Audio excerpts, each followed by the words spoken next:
Okay, we are on to item 6.3, the enrollment report. Thank you.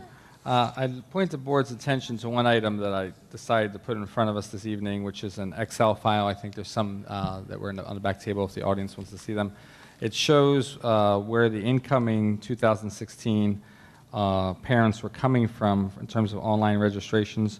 I thought it was interesting. I hadn't noticed this data before, and I wanted to put it in front of us because it gives us an indication of what schools, charter schools, and previous schools, families who enrolled online had indicated that they were coming from.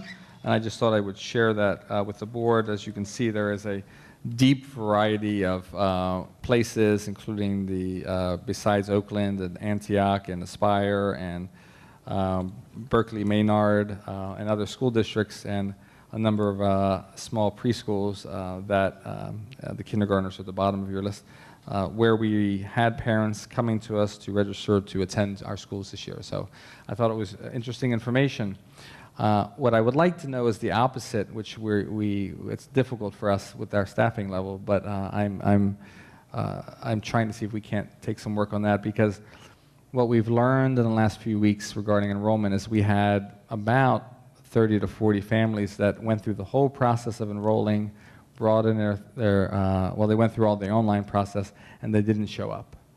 And we've lost a few families. We've lost a few families in the last couple of weeks who actually told Ms. Parham at the front office that we were their placeholder while they were on waiting lists for charter schools. So I was disappointed to hear that, obviously, because enrollment is a key issue for us. But I don't know, that that's true for all families who didn't come. But I was surprised to see 30 to 40 families go through the entire online registration process and simply not come. We're gonna. I'm sorry. That's a norm. Yeah, I see year to year a lot of people coming in, a lot of people going out. And I know people move and change jobs or their residence, but it is interesting to me, and it was it throws us off a little bit, because while I am very excited about our key indicator grades of 6th grade and 9th grade and kindergarten staying constant, we've never seen the numbers since my time here go back up like this, where people tend to change schools and leave schools, be as high as they are this year.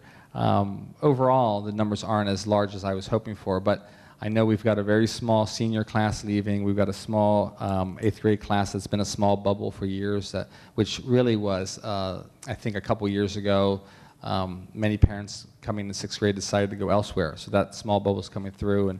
But I thought I would provide and share this information tonight. If we can find out and go through and contact the parents who registered but didn't come and find out why, I will try to do so. But I wanted to share what I could with the board. I'll point your attention to a different chart. There's some on the back table if you don't have it. That has Before you leave this, I'm sorry. this chart, Oh, yeah, go ahead. I know in the past,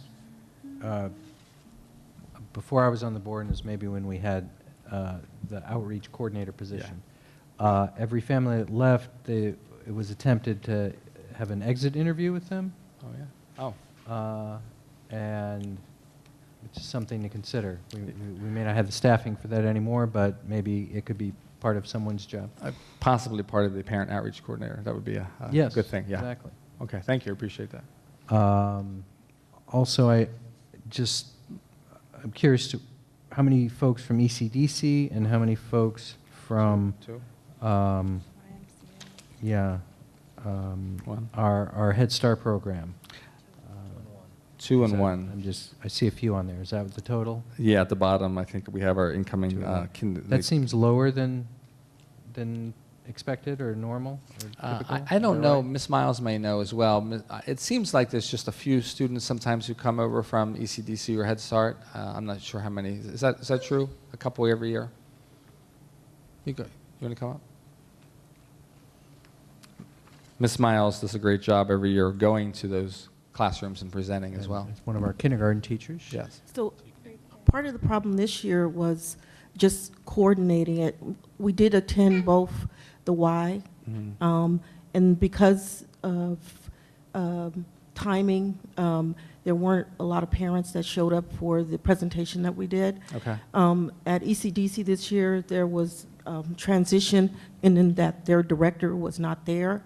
We did go, and we ended up, there were like 3 parents that did go. But what had happened in previous years was that prior to June or later in the year, there were several attempts to go and have conversations with ECDC, so that we built on that relationship. We also did things like invite them over to activities that we were having, and so it might be a good idea based on that to start doing that again.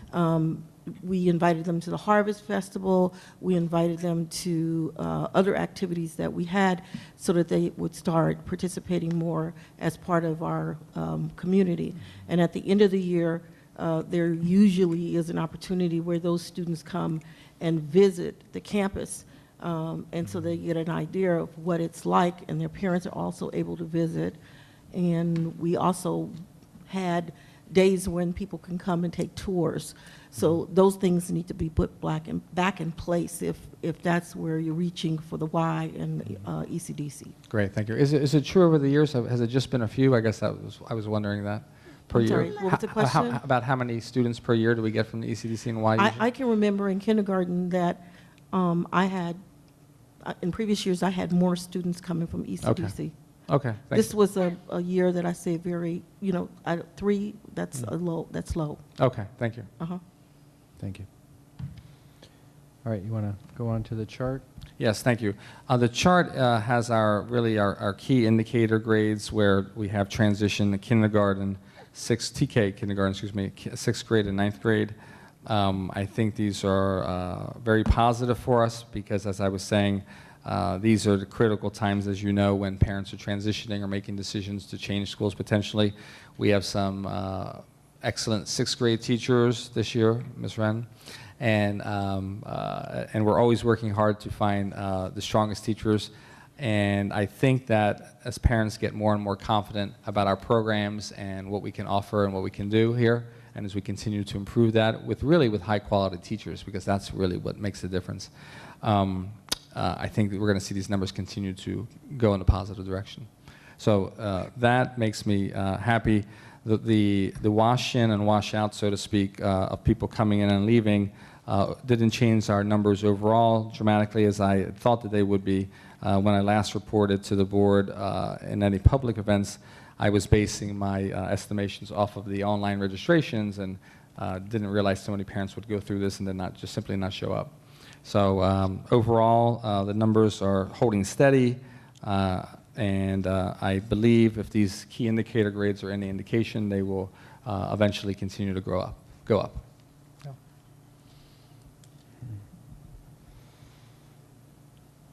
So the numbers are reflected on the second page, and our total enrollment is about what it was last year.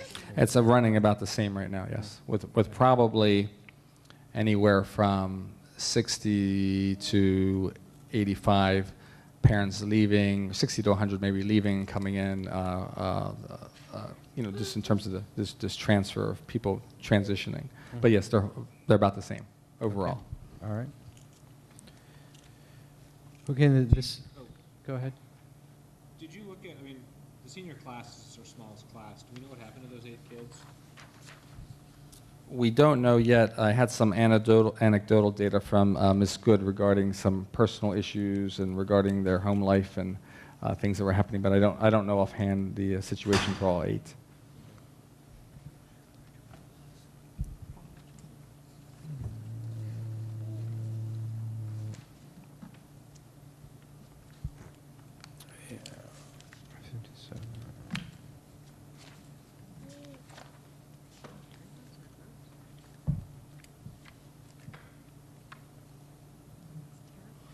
Is the,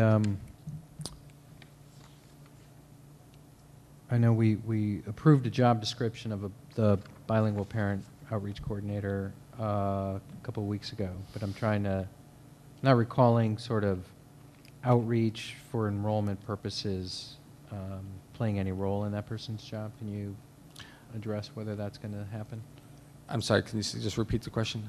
Yeah, is that parent outreach coordinator going to do any of this sort of outreach around enrollment, so maybe helping the teachers set up times for meeting at, whether it's I believe ECDC or Head Start, or doing other things. I believe it's in there. That job description has a lot of different things in it, and a number of things also related to helping make sure students are coming and getting to school and attending. And so I suspect that enrollment is a piece of that. I'll have to go back and take a look, though. I certainly think it's a good fit for that role. Yeah, it would make sense for that to be part of it and provide some support there. Any other board questions, comments? Do we have any public comment on this item? Yes, ma'am.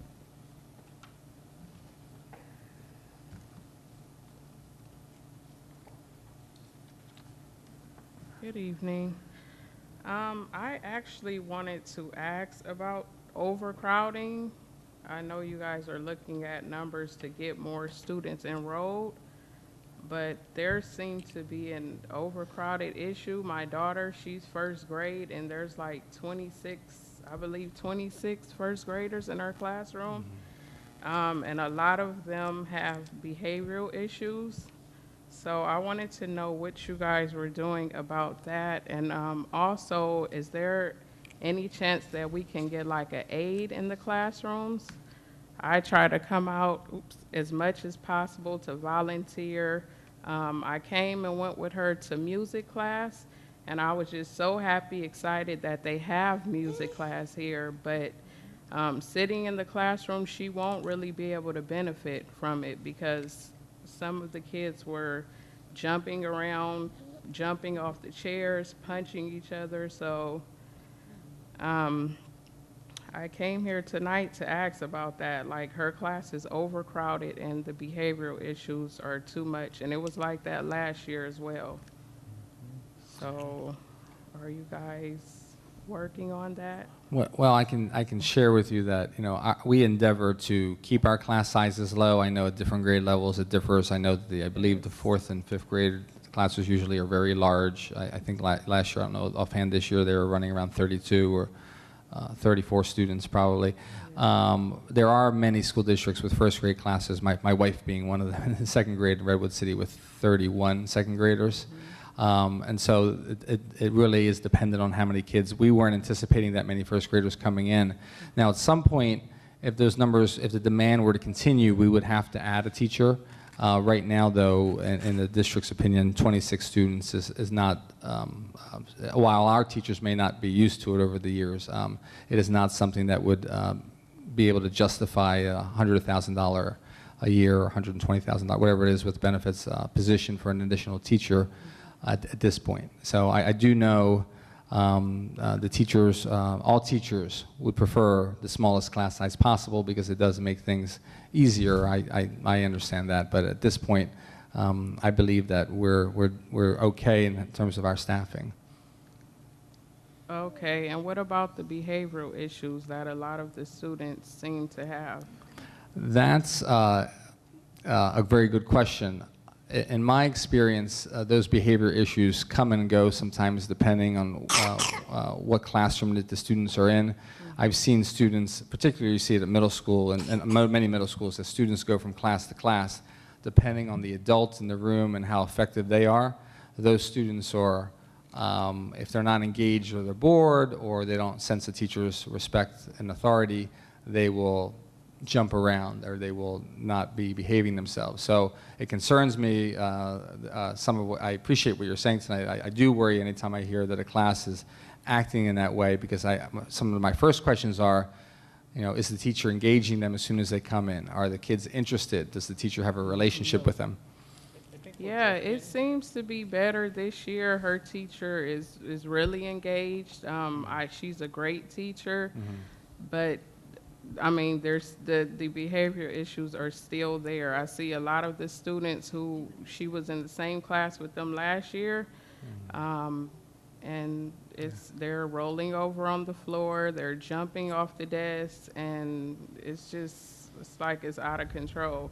She come home and tell me stories of things that happened, went on in the classroom, and she's very well behaved. So it's just sad that she have to be in a classroom and she can't really benefit because of the issues.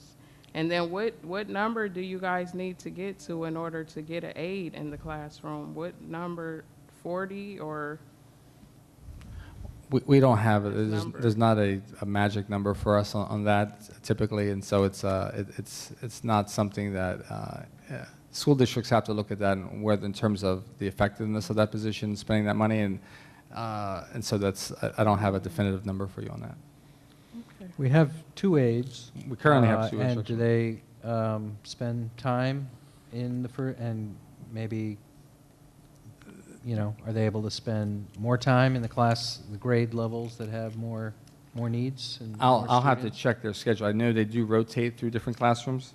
Yeah, I know the ladies. I think they're working the lunchroom. They do that as Yeah. well. They do I'm- part of the time as lunchroom. Yeah, yes. I'm usually, I come and go when I can, and I see them rotating the classrooms. But even when the 2 of us was in the music room, it was still out of control. So I just had those questions for you guys, see if you guys were trying to do anything about it. I appreciate it. Okay, Thank thanks. you. Thank you for your comment. Do we have other public comment on this item? Yes, ma'am. Hi, my name is Laura Scriba, and my son is in the 1st grade. I just want to second her concerns. I actually come and volunteer 4 days a week for that reason, because when I first came in, I was just the behavioral issues, and I think just wanting to know the kind of track of how to deal with the behavioral issues. I see the kids constantly going to the office. They go in, they come back in the classroom, and they act the exact same way. And wishing there was an understanding of how that is supposed to progress and how we are able to provide the support that the kids need. I understand that there can be, issues where the kids need a little more support, and there's issues going on at home and all those things. So it's not necessarily that I'm looking for hard and fast disciplinary rules that need to be put in place, even though that would be nice to know exactly where the school stands on that. I would like to know where to get that information, but also how is it that we go about getting these kids that consistently every day, multiple times a day, and me feeling like nervous about my kid being in the classroom because the kids are so aggressive. And there's been other incidences at the school where kids have been hurt. And constantly feel like I'm breaking up fights and stuff like that between kids, but not knowing exactly where it is to go to get support for the children. Like she's saying, like, is there a way to get aides in? I feel like our 1st grade teachers do an amazing job of holding down the fort. Miss Fox does an amazing job. When they go out to the more of the prep classes, I find that's where it really tends to fall apart. And just wondering, what is my son really getting out of a lot of this is because the behavioral issues take over a lot of the class. And so I just want that.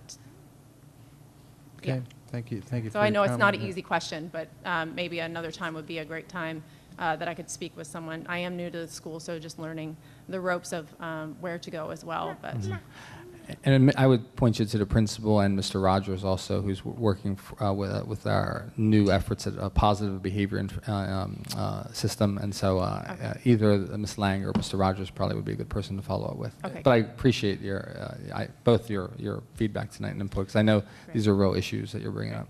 okay, thank thank you. And that was going to be my question, is we have a new positive behavior intervention support coach. Yeah. Does he work in the 1st grade? Does he go down that? He's working up and down in different Good. grades, yeah. That was the idea. Yeah, absolutely. Okay. And I'll ask him and Ms. Lang, because another idea occurred to me that I won't take us more into this right now, but I'll follow up with Ms. Lang on some other ideas and maybe how we can lend some other support to 1st grade.